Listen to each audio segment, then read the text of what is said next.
My name is Adam of GRAYSKULL. When good is threatened by the power of Eternia,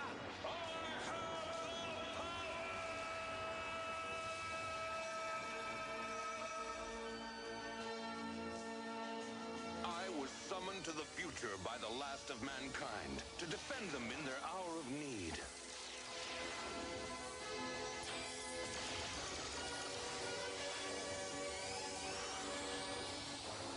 But my old enemy, Skeletor, followed me.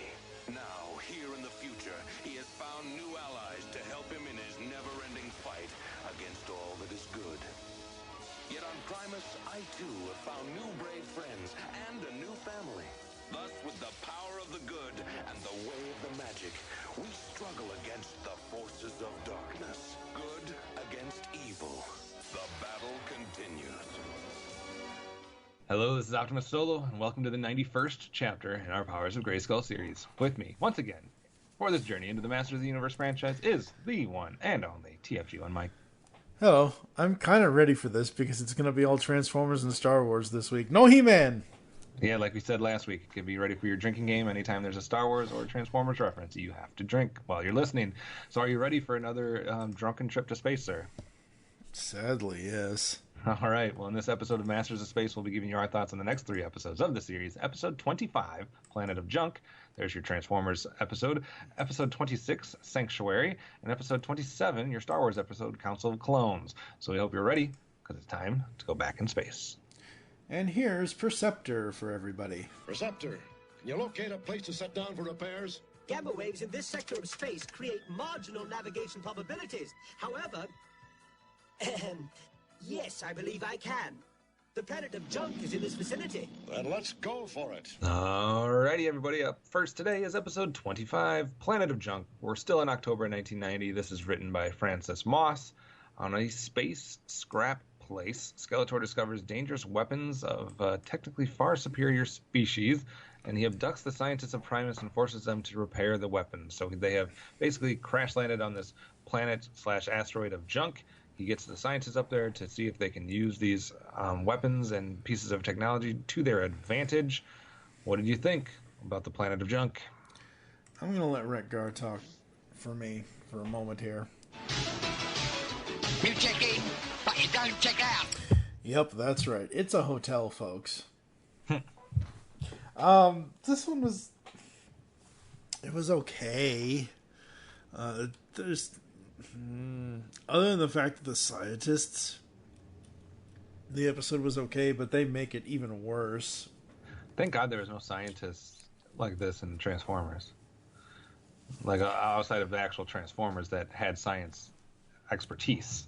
Yeah. There wasn't human scientists that they had to bring along to Planet of Junk or anything like that.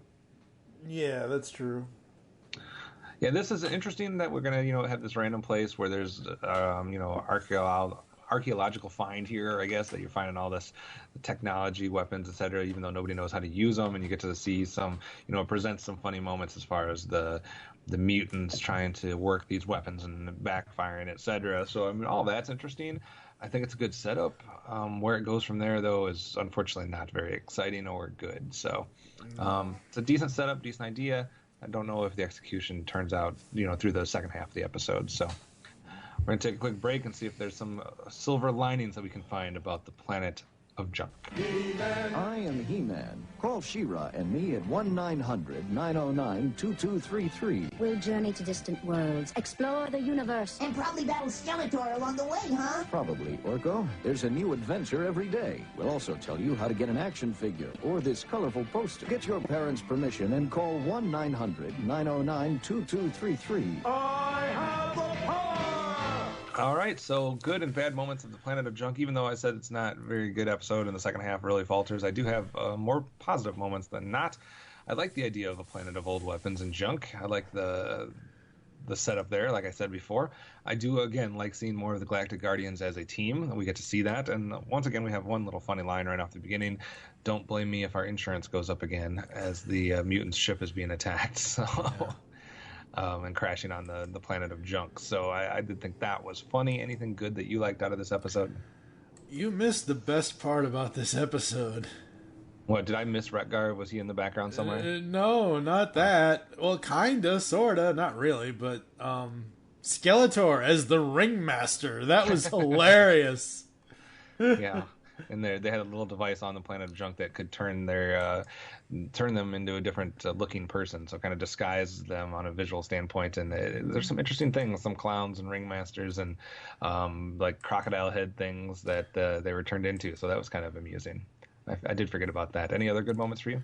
That's about it. My bad moment here, you can predict this one. A scientist episode. Yeah, pretty much. We might as well just say that every podcast, whichever episode it is that they're involved in, because that's really all that needs to be said about them now. I say that, but I do have to give a power sword to one of them.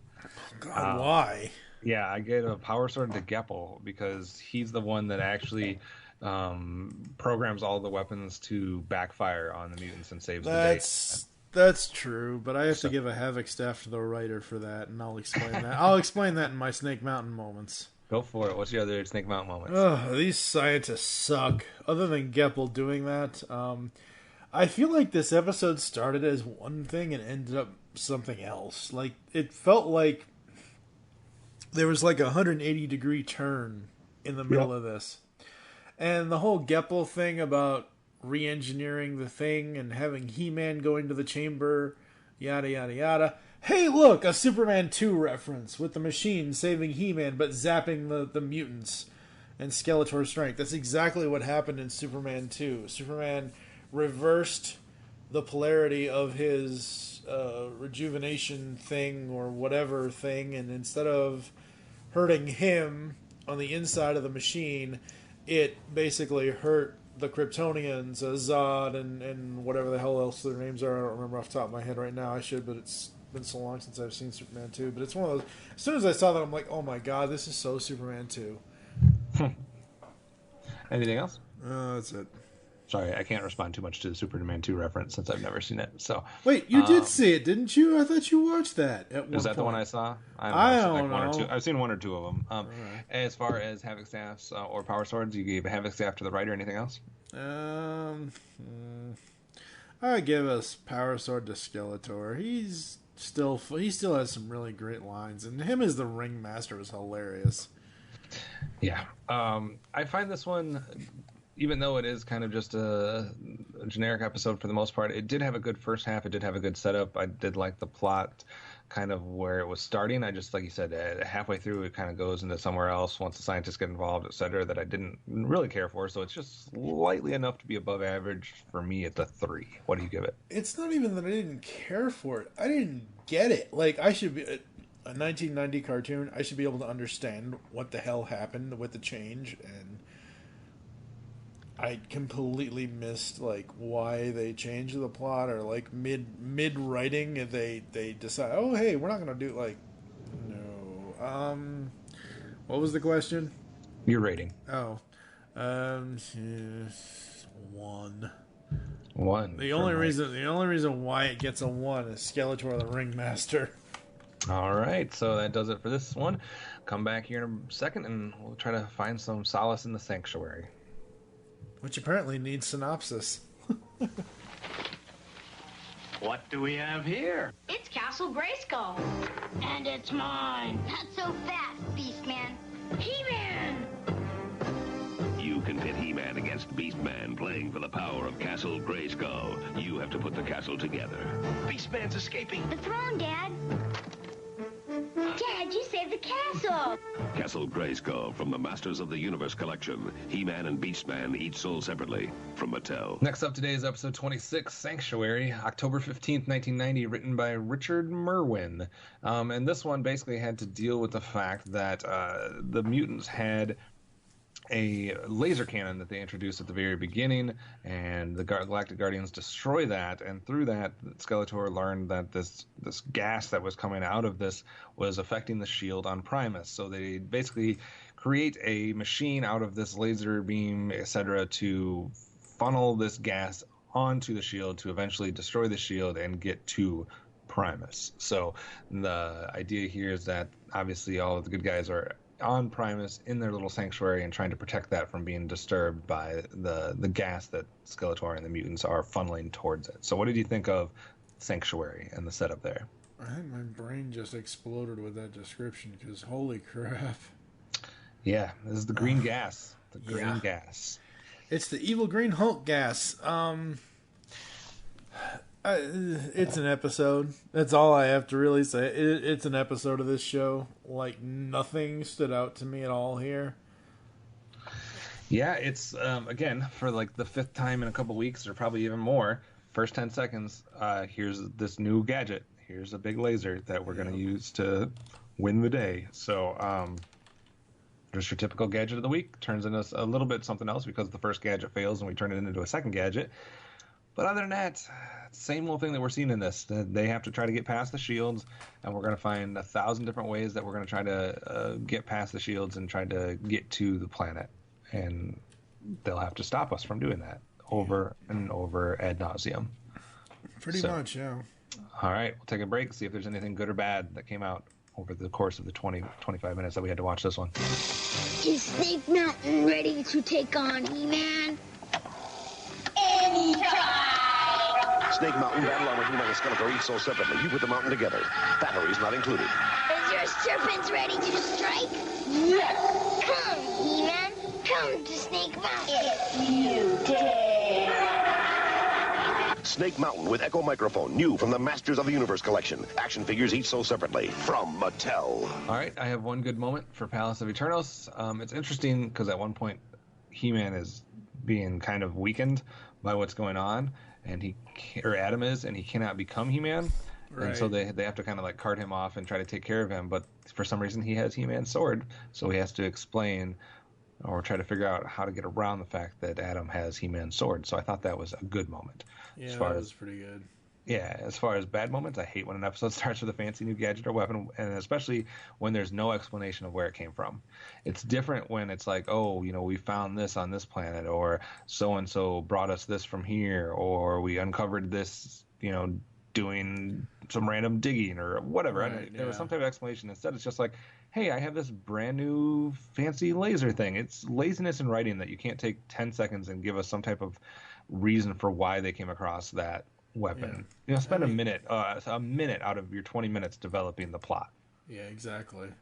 And also, when the Galactic Guardians are trying to stop the laser right at the beginning, I don't think that's how tractor beams work. I don't think you can use your tractor beam, swing it around like a lasso, and throw a boulder at somebody.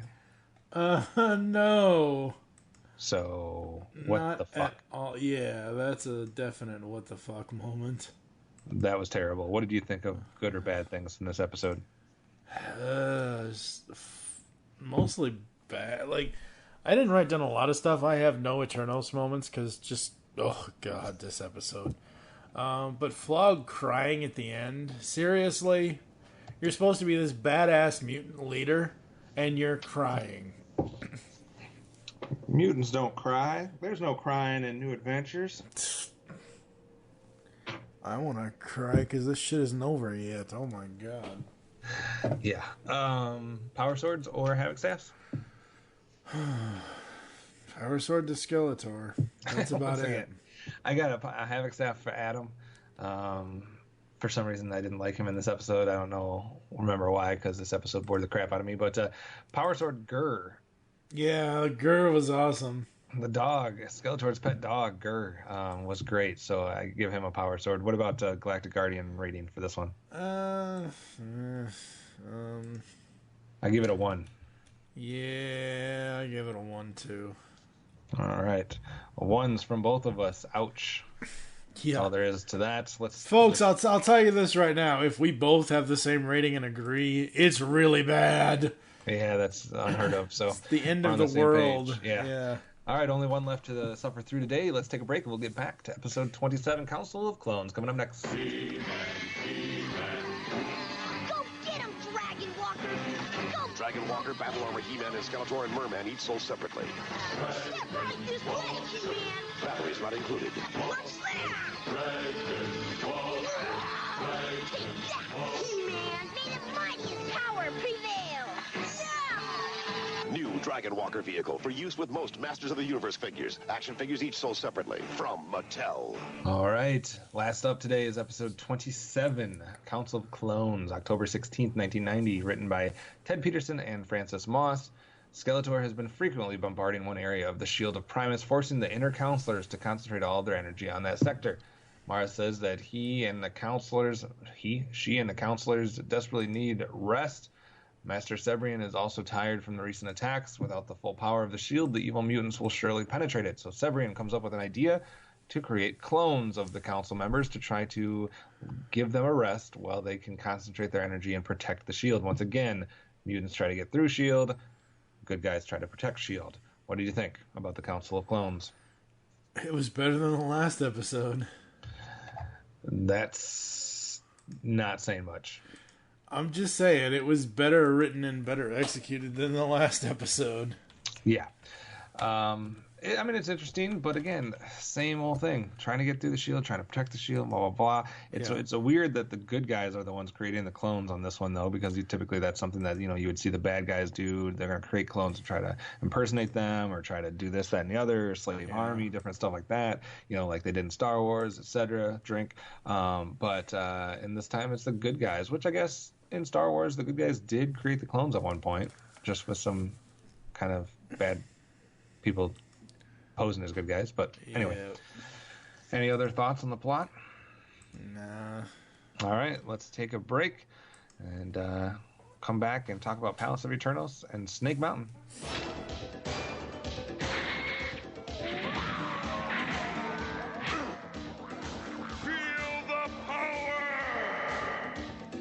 All right, we've warp speeded right across to Palace of Eternals. I'm trying to get some more references in for people because the only way to enjoy these episodes is to drink. Holy crap, there's a sorceress sighting. Yeah, she shows up. She showed up. I forgot she was in this series, so I guess that was good for. I mean, I knew she was in the series because they've used her voice in a couple episodes before, like after the 5-part whatever the hell in the beginning. But yeah, there is. I guess I'll put this in the Palace of Eternals moments because I guess it's somewhat ironic's not the right word, but it's somewhat apropos that they say this in this episode. And you have to go get this audio, and I apologize to everybody because you're going to be hearing this so many times once he captures this audio. But at one point, and I have the timestamp for you, Skeletor is commenting on what's going on, etc., and he utters the line, "This won't even be worth watching." So he said it himself in an episode of The New Adventures. This won't even be worth watching. And I feel like that is what we should say to everybody that's listening to this. Like, these episodes are not worth watching. They're really not. Those are my moments. What do you have? Clones, really? Like Gleep's idea was better, or whoever the hell had that idea. And then Master Sebrian was like, "Oh, well, no, let's do this instead." And I'm like, "No." Yeah, they should have cloned robots and cloned stormtroopers instead of people. Yeah. This episode. I have a Havoc staff for Sebrian. I gave him a power sword last week or something. I'm giving him a Havoc staff this time because it's just a bad idea all the way around. And then you're going to leave the clones down there unsupervised and expect nothing bad to happen. Like, they at least need a foreman or something, or at least a supervisor of some sort. Like, come on, man. That's just bad. That's just bad business. You're supposed to be the leader. That's bad, unintelligent decision. So, I give this one a 1.5. I thought this one was going to be better than the last one, but not really. Straight 0. Straight 0? Yep. I thought you were saying that you liked this one better than I thought I did, and I kind of enjoyed it while I was watching it, but thinking about the plot, thinking about how the execution was, thinking about the dumbassery of Master Sebrian, just no. Yeah, not good. Not like at all. Skeletor said, this won't even be worth watching. Nope. We'll be back after the break. We'll be right back to the new adventures of He-Man. Because the world needs another movie podcast. The Geekcast Radio Network presents for your listening pleasure the Cinema Geek. Hosted by Amanda, Kevin, Matt, and Dan. Each week we dive headfirst in the landscape of movies as we discuss movie news, play movie games, go in-depth on reviews, and even have a top 10 countdown or two. Also, don't miss our Director Retrospective series, where we review noted directors' movies film by film. Bottom line is, if you love movies and love podcasts, you need to experience the Cinema Geeks. You can find us on iTunes, BlogTalk Radio, or GeekCastRadio.com. Here at the GCRN, we have been assimilating the world of geekdom for over 5 years now. The Geekcast Radio Network brings you a multitude of geek content, from blogs and reviews to podcasts covering comics, film, TV, cartoon, gaming, and so much more. If we don't have it, we don't have it. We partner with the best and most diverse podcasts on the net, covering Doctor Who, G.I. Joe, Punisher, Turtles, and more. We have more than your ears and eyes can handle. Join the Geek Revolution at GeekCastRadio.com, and remember to unleash the geek in you. It's Showtime Synergy. The latest review podcast from the Geekcast Radio Network is here. So join TFG1Mike, Nicole Hailstorm, and myself, Lady Rec, as we will be reviewing all 65 episodes of Joe and the Holograms in a 25-episode-long podcast. You can find Showtime Synergy on iTunes and GeekCastRadio.com. We are the truly outrageous podcast that you want to be listening to. Do you like retro cartoons? Then Saturday Morning Rewind is the podcast for you. Join them each month as they talk about classic cartoons and interview legendary voice actors like Jim Cummings. I am the terror that flaps in the night. Corey Burton. Sometimes toys can be so flighty. Rob Paulson. Sure, Blaine, but how are we going to find chaps our size? Nancy Cartwright and many more. Eat my shorts. So grab a bowl of Lucky Charms. They're magically delicious. Put on your hammer pants. Go to SaturdayMorningRewind.com. And be prepared to feel like a kid again. Once again, that's SaturdayMorningRewind.com. Saturday Morning Rewind was voted Best Podcast Ever by its host, Tim Nidell. So it's gotta be good. On the Simplistic Reviews podcast, we talk movies. We talk TV. We talk... Hello, Julie, what the heck are you doing? Trying to make our spots sound more exciting by adding explosions. Yeah, I'm pretty sure you could have got the point across with sound effects, not the real thing. Download this show on iTunes or at simplisticreviews.blogspot.com. I'm sure your insurance company will cover that. No, they won't. No, they probably won't. DeCian, the superhero webcomic. DeCian's got superhero antics and sexy girls. For action, drama, mayhem, and more, read it now at DeCian.com. DASIEN.com. And for the new DeCian podcast, go to patreon.com/DeCian. Welcome back to the new adventures of He-Man. We are back, and what episode is this? I don't know. 91. Okay, 91. So got 9 Only left. 16 left. 9 left to 100. 16 left to finish this stupid-ass cartoon.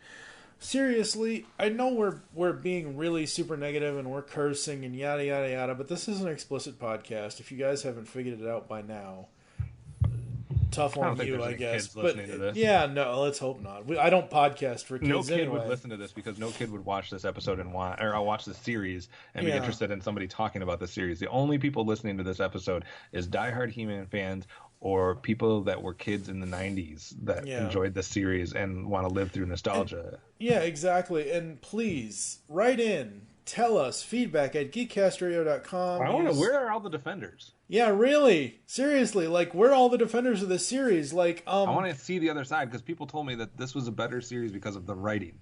Yeah.